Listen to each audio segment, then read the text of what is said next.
Every great moment in our history began with a dream. Each bold leap forward was achieved by those willing to do anything to attain it. We are, all of us, leaving behind families, homes, the very birthplace of our species. Some for discovery, to see the unknown. Others for a new start. But today, whatever our reasons, we take the first steps toward a new future for humanity. Today, we begin to make our dream reality.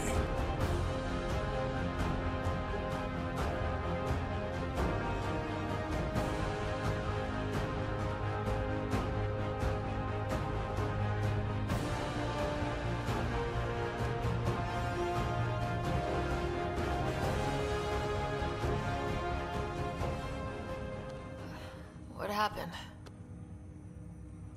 You were clinically dead for 22 seconds.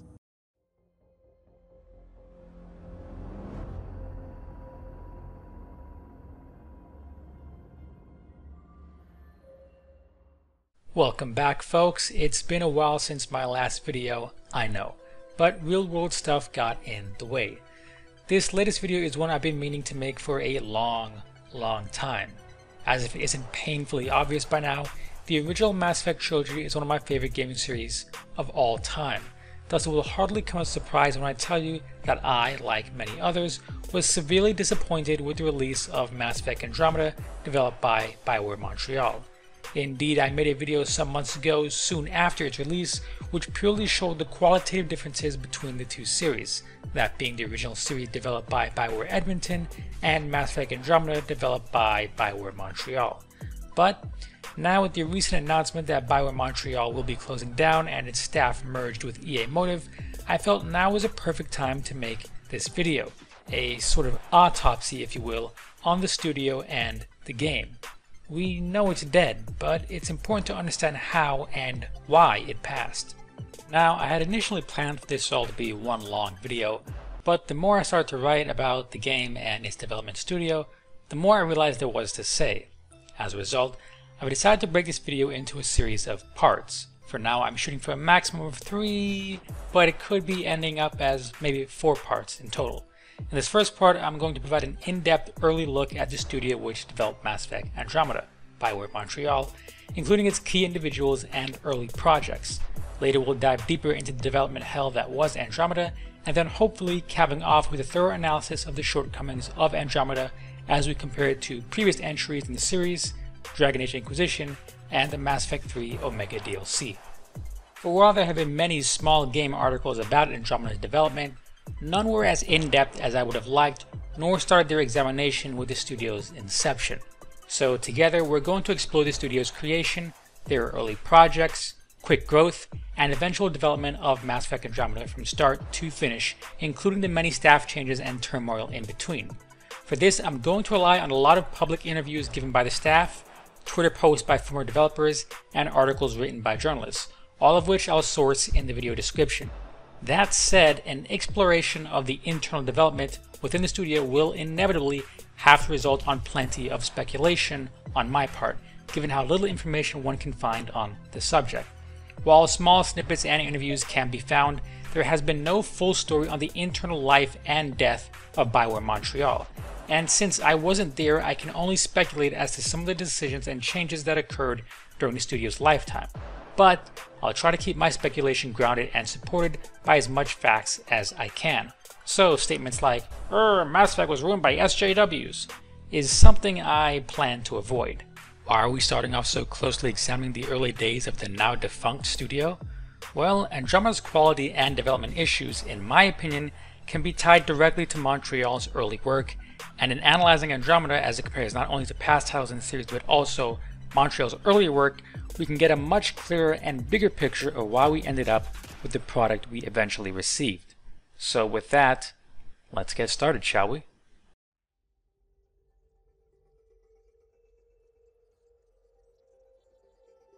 To begin with, let's look at BioWare Montreal's creation. It's important to remember that BioWare, as a subsidiary of EA, is comprised of several different studios. It isn't just BioWare. There is the original Edmonton team, split previously between the Dragon Age and Mass Effect teams, though it's now likely Dragon Age and Anthem, the Austin team responsible for Star Wars The Old Republic, and now formerly the Montreal team, which was responsible for support on Mass Effect 3 and later Mass Effect Andromeda.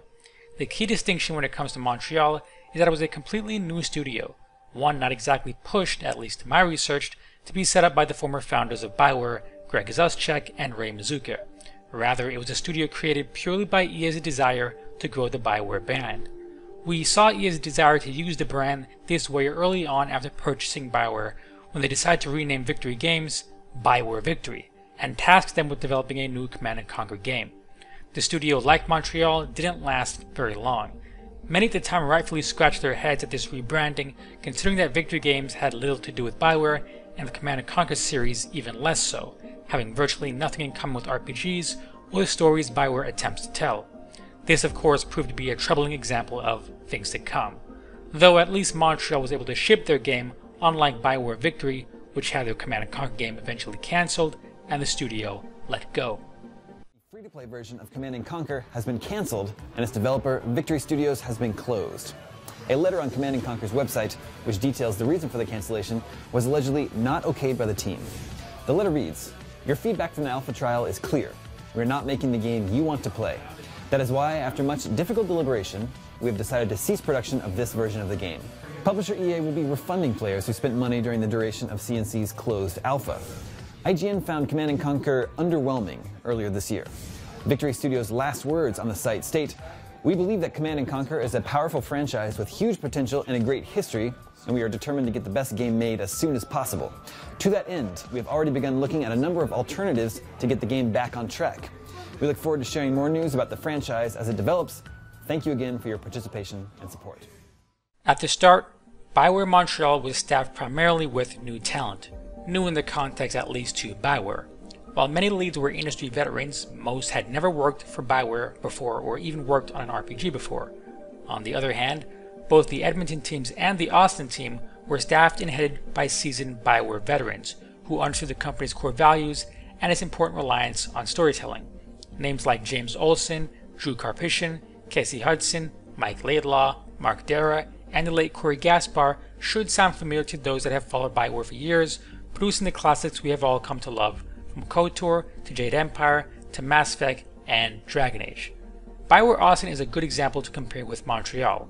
It's important to stop here and note that after BioWare's acquisition by EA, when the BioWare founders decided to open a new studio in America to develop their new idea for a Star Wars MMO, they tapped BioWare veteran James Olsen to lead the effort and Mass Effect series lead writer Drew Karpyshyn to head up the writing among many other BioWare senior talent.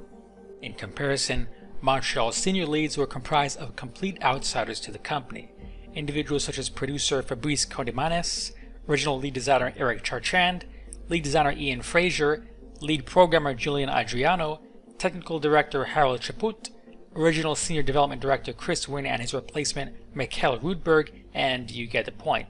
All of these original senior leads were new to BioWare. In fact, just focusing on the senior leads, the people most important on a game, only Mike Gamble, producer, Ken Thane, the cinematic director, and Joe Macmillan, the art director, were the few BioWare and Mass Effect series vets that actually worked on Andromeda from start all the way to finish. It was only later on that BioWare invested in more senior vets like Mac Walters, John Dombrow, and Kathleen Moutsart, who joined the team to replace senior positions as Andromeda started to lose staff mid-development. But before we dive too deep into the development of Mass Effect Andromeda, it's important to look back at the studio's first real output of work, which will prove to be oddly telling for what we would eventually receive with Mass Effect Andromeda. BioWare Montreal was originally set up to help develop Mass Effect 3's multiplayer in conjunction with and under the leadership of the Edmonton team headed by Casey Hudson. Funnily enough, Mass Effect 3's multiplayer was one of the highlights of that title, proving that Mass Effect could expand beyond a mere single-player experience. However, the studio's next task proved to be more challenging. As they grew, they were tasked with developing the Omega single-player DLC for Mass Effect 3. Unlike Mass Effect 3's multiplayer, they would be handling a variety of things they had never dealt with before as a team, under less guidance from Edmonton, beyond the foundational gameplay and systems already built into Mass Effect 3. What's important to note is that a DLC such as Omega is in its own way a fully produced game, just on a smaller scale. Thus, here we can see Montreal's first crack when it comes to things like narrative, setting, single-player level design, character writing, cinematics, and even soundtrack, all of which are important when scaled up further to a full-blown AAA game like Mass Effect Andromeda. But, unlike Mass Effect 3's multiplayer and the other DLC developed for Mass Effect 3 by other teams, the Omega DLC was not very well received, attaining mediocre scores and a lukewarm reception by fans. This mission makes the minimal effort to present something new while riding on the coattails of nostalgia. We all miss Omega, right? It's all over in a few hours, leaving the hollowed-out asteroid just another twinkle in the universe, and one you can't even revisit. At 15 space bucks, this short-lived pallid tour of duty can easily be skipped by even the most ardent massheads. Even those who want every ounce of Mass Effect would be best to wait for a sale or compilation. So again, I say turn back.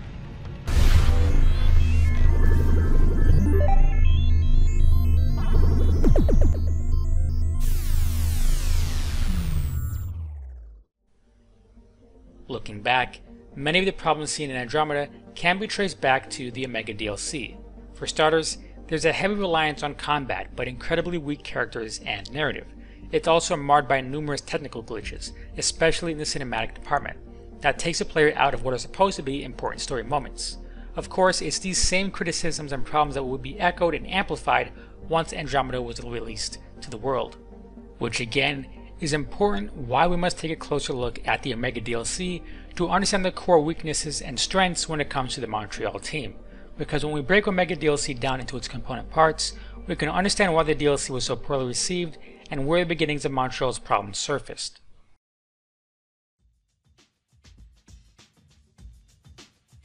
To start, from a story perspective, Omega simply isn't very interesting, and it's hampered right out the gate with a hard-to-swallow premise, that being helping Aria retake Omega. Now, this may seem minor, but it's an important early example to how Montreal thinks about its stories and setting. What do I mean? Well, retaking Omega, at least how it's presented in the DLC, makes zero sense within the context of Mass Effect 3. What am I talking about? Well, it's simple. When you get down to it, Omega should hold zero strategic importance to anyone trying to fight the Reapers, such as Shepard. Before the Reaper invasion, it was a hub within the Terminus systems, but was by no means some central government of that vast area of space. In fact, the whole point of the Terminus systems is that it has no central government. It is essentially a lawless area. Each world or set of systems has their own laws and governance. For example, Ilium, a sort of corporate haven world, has its own series of complex laws, especially with regards to contracts. Omega itself was essentially a sleazy spaceport on the ass end of the galaxy, a place like the Mos Eisley spaceport in Star Wars, but in the case of Omega, one where a gangster ruled the seedy underworld that accompanied such a place. However, Omega itself has no real value. It's a mined-out asteroid converted into a makeshift port. It has no natural resources that the Alliance or Shepard would wish to exploit. Yes, it was once rich in Element Zero, but the Codex makes it clear it was completely mined out some time ago, leaving only the station that was built for those mining efforts. Omega isn't the center of some experimental research facility against the Reapers, and it has no strategic placement besides the fact that it's positioned near the Omega-4 relay, a placement which has no value after Mass Effect 2. In fact, Omega would prove to be a hindrance to any war effort against the Reapers or Cerberus. Remember, it's a spaceport formed out of the mined-out asteroid. That means Omega has no food, water, or natural supplies of its own. These would presumably have to be shipped into the port daily prior to the Reaper invasion, which means once the port is retaken, resources would have to be spent daily to keep the station functioning and the inhabitants alive. It doesn't make sense for Shepard to want to team up with Aria, a simple crime lord, to retake a spaceport far out in the Terminus systems that has no strategic value, unlike, say, the Citadel, a space station of similar characteristics to Omega, but of vastly more importance. Now, this doesn't mean that a story retaking Omega couldn't be told, but what was required was some further contextualization that provided the player with a better reasoning for reclaiming the station for some crime lord in the middle of a galactic war for survival. For instance, say perhaps Cerberus built some kind of weapon against Reapers they were holding on Omega, or that Omega could be converted into a shipyard to build new fighters and dreadnoughts for the war effort, or simply say that Omega is the hub of all Cerberus intelligence activity in the galaxy, and thus would prove invaluable intelligence on their schemes as well as a striking blow to their operations. But the DLC's only real explanation is that the spaceport is merely a hub for Cerberus's activity in the Terminus systems. Hardly something Shepard would need to worry about. It's at this point I think it's important to note that the ending of Mass Effect 3 aside, the series has been almost always pretty good at properly contextualizing the player's actions, closing any sort of plot hole the player might think of. For example, plenty of missions would seem to be easily solved by the Normandy simply swooping in and bombing a place. But the writers thought it important enough to point out why this wasn't possible in each situation, whether it be a heavy anti-air defense or the base being built underground to withstand such an aerial assault.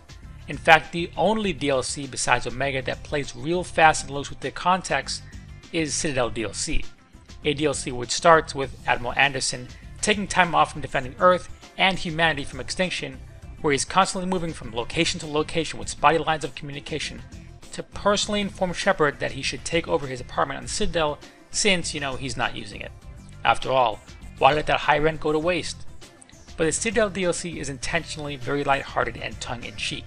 In many respects, I personally find it hard to characterize the Citadel DLC as canon, but more of a non-canon fun side story due to how much it pokes fun at the series and breaks the fourth wall.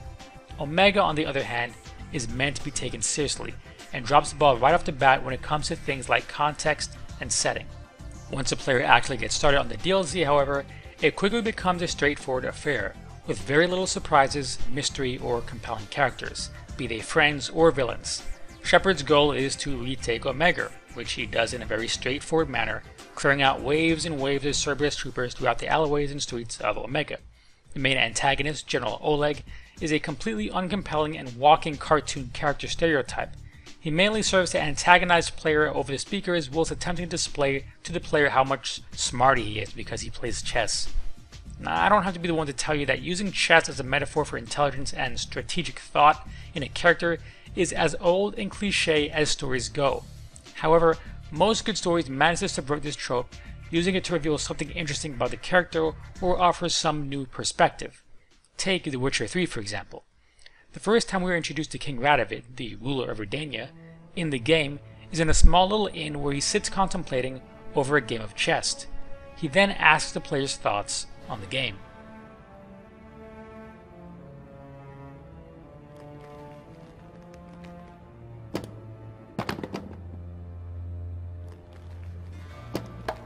Checkmate.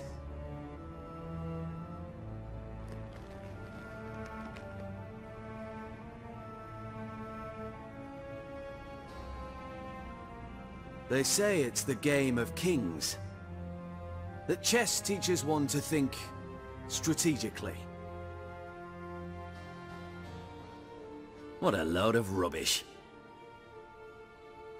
Both sides have identical pieces. The rules stay invariably the same. How does this mirror real life? Witcher, do you know why I play chess?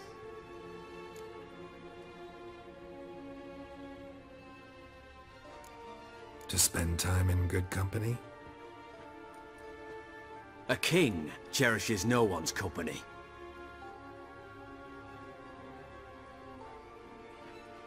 I play chess to reveal the game's secret. Blood thumps inside these chessmen. You need only listen, and you will hear. Dub-dub, dub-dub, dub-dub. A heart pumping with life. I take a pawn, and I hear flesh being rent. I win a piece, and I hear screams from the depths of its bowels. I want to break the chessmen open. Squeeze the truth from them. Do you see what I mean? No, I don't. You do not because you are not a king. Pawns see only their comrades at their sides and their foes across the field. A king has a different view of the chessboard. His greatest foes surround him. His own chessmen might trap him. And that is check and death. You see, Witcher, chess is the art of sacrificing your own pieces. Now do you see? No, still don't get it. Unimportant. Let us speak. Great scene, right? Of course, the writers of The Witcher 3, through wonderful writing, subvert this chess trope by pointing out how ridiculous it is to assume that chess can teach anyone anything about actual warfare or politics. But it goes further than that, to reveal the inner madness at play within Radovid, as well as his political views. We get a real sense of what his character is like and how he thinks, and the overall lasting impression the player gets is one of unease. The game of chess is used to reveal things about the character, not provide lazy metaphors. In contrast, Oleg's chess play in Omega reveals nothing about his character other than the standard trope that people have that playing chess is supposed to make a character smart and strategic. But Oleg isn't the only bland character in the Omega DLC. Nearly every character that is a part of the DLC is equally boring and lazily written. Arya just wants her club back and is willing to do anything and everything to get it back. We don't really learn anything particularly new or interesting about her character through the DLC, nor does she force us to make any particularly grueling moral choices throughout it. Really, besides the one moral dilemma in the reactor room, there isn't any other real moral choice throughout the entire DLC, but we'll come back to the reactor room choice in a bit. On the other hand, the only other new character in the DLC, Nyreen, is just a straight paragon, whose only interesting aspect is that she's the first the player has ever seen of a female Turian. But again, there isn't anything particularly interesting about her background, nor did she really challenge the player's beliefs or core concepts. She's just a good guy that wants Omega to be changed for the good without ever really explaining how that could be possible. What's funny is that playing through the DLC for the first time, it appears as though the DLC was building towards some choice between these two characters. A situation where the player could possibly choose between screwing over Arya and give Omega over to the control of the more paragon Nyreen, as opposed to letting the more ruthless Arya retake control. You know, an actual moral choice. Perhaps one where Nyreen could promise a more peaceful and moral Omega at the cost of fighting strength for the war, whereas Arya could provide arms and resources through her shady, heavy-handed underworld dealings, but at the cost of Omega returning to its same unethical ways. But sadly, the writers never thought of such an obvious dilemma. Instead, the DLC merely ends in a straight linear path with Arya reclaiming Omega and defeating Cerberus. The player's only real choice brings us back to the reactor room. The setup is that Shepard and company become trapped inside a force field by Oleg. The player then has a choice to overload the core reactor, thus shutting down the force fields and allowing them to escape. The consequence being that this would end up killing civilians on the station. Or, the player can spend more time to reroute the reactor power at the cost of possibly Shepard or one of their companions being killed. Right off the bat, we can tell this is a false choice. We know as a player and a DLC that Shepard can't die. Secondly, we know it's highly unlikely that Arya will die as a result of his choice either. Thus, the only possible casualty the player could assume might result from this choice is Nyreen, a character they've interacted with for less than an hour. Thus, what should be a grueling moral choice is revealed upon further examination to be an illusion. In fact, it doesn't matter. Nyreen lives regardless of the player's choice in the scene. Now, if you look back at the other tough choices in the main game, you can see how Omega fails to create any compelling emotional or moral dynamic. On Rannoch, you have to choose between Tali or Legion with the 100% knowledge that one will die if you completely side with the other. The same goes for Tuchanka. Mordin will likely die. The choice is whether you let him cure the genophage or murder him to stop it.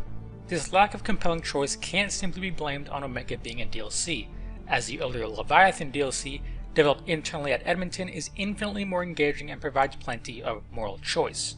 For instance, one of the most intense scenes in DLC involves the choice between continuing to let Dr. Anne Bryson be controlled by Leviathan in order to trace its location, or whether to cut the connection off completely such that her life isn't placed in jeopardy.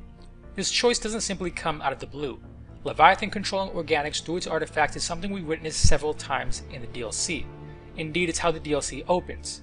As a result, we the player have a clear understanding of the dangers that submitting to Leviathan can entail.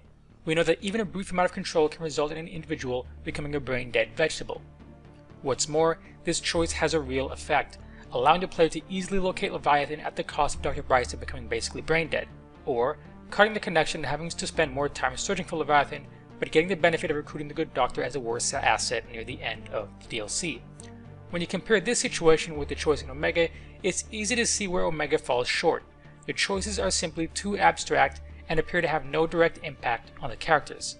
The tension in that Leviathan clip is felt as you question whether Bryson's life is worth locating Leviathan, As she begins to convulse and blood starts pouring from her nose, you're continually reevaluating your choice while the game keeps prompting you to decide whether to continue or close off the encounter. It should be noted, however, that the actual presentation of the moral choice in Omega is equally well done. The framing and cinematography helped create a false sense of tension in the player. Even though we know in our heads that the choice isn't very compelling, it does try to make us feel as though it's a very tough choice. If we take a close look, we see that the choice itself is handled purely through the interrupt system, much like Leviathan's earlier scene, with the game continually prodding the player to push the overload button and thus kill the civilians in the area of the reactor. Sadly, this false sense of tension doesn't make up for the fact that the actual choice has no real build-up and carries little weight with the actual characters in the DLC, nor does it have any serious effect on the outcome of the DLC.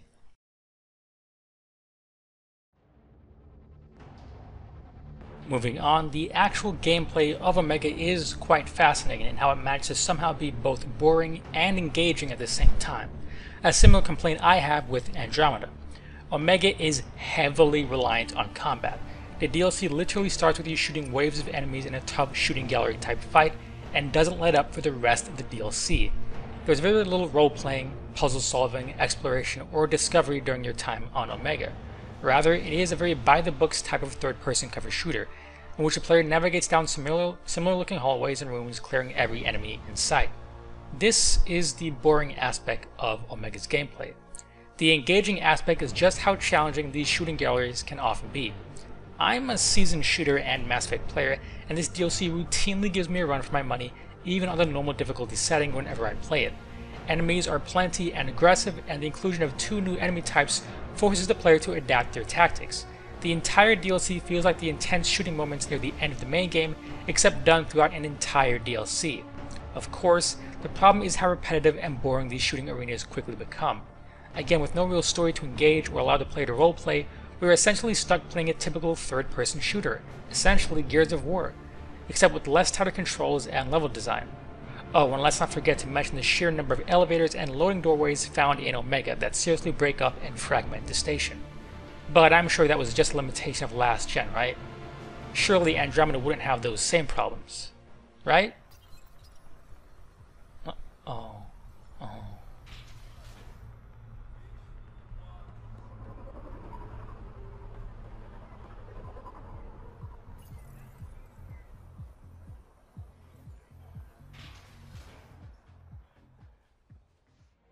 Indeed, it's quite amazing how Montreal took what was one of the best locations in the series and turned it into a pure shooting arena.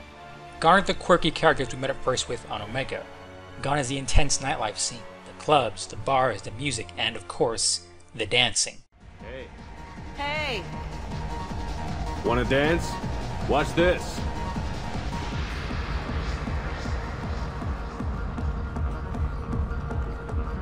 No thanks. I'm happy with just me and the music.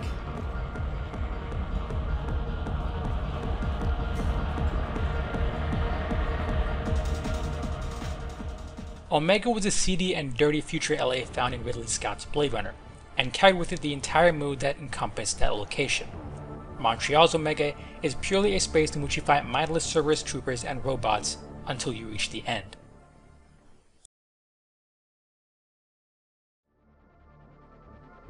And finally, before we briefly wrap up about the Omega DLC, let's talk about the audio, mainly the soundtrack of the Omega DLC. It's terrible, and mostly comprised of existing Mass Effect pieces. What original pieces it does have are generic and just plain bad. Let's just compare Omega's score with that of Leviathan or Citadel.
I think it's pretty clear which DLC stands out as the outlier when it comes to soundtrack. Again, this would prove once again to be a problem when it came time for Montreal to develop Mass Effect Andromeda, who, like Omega, was criticized for its lack of real music in most scenes, and the music that is present is rather bland and generic. Nothing like the amazing pieces fans had come to love from the main game and the series accompanying DLC.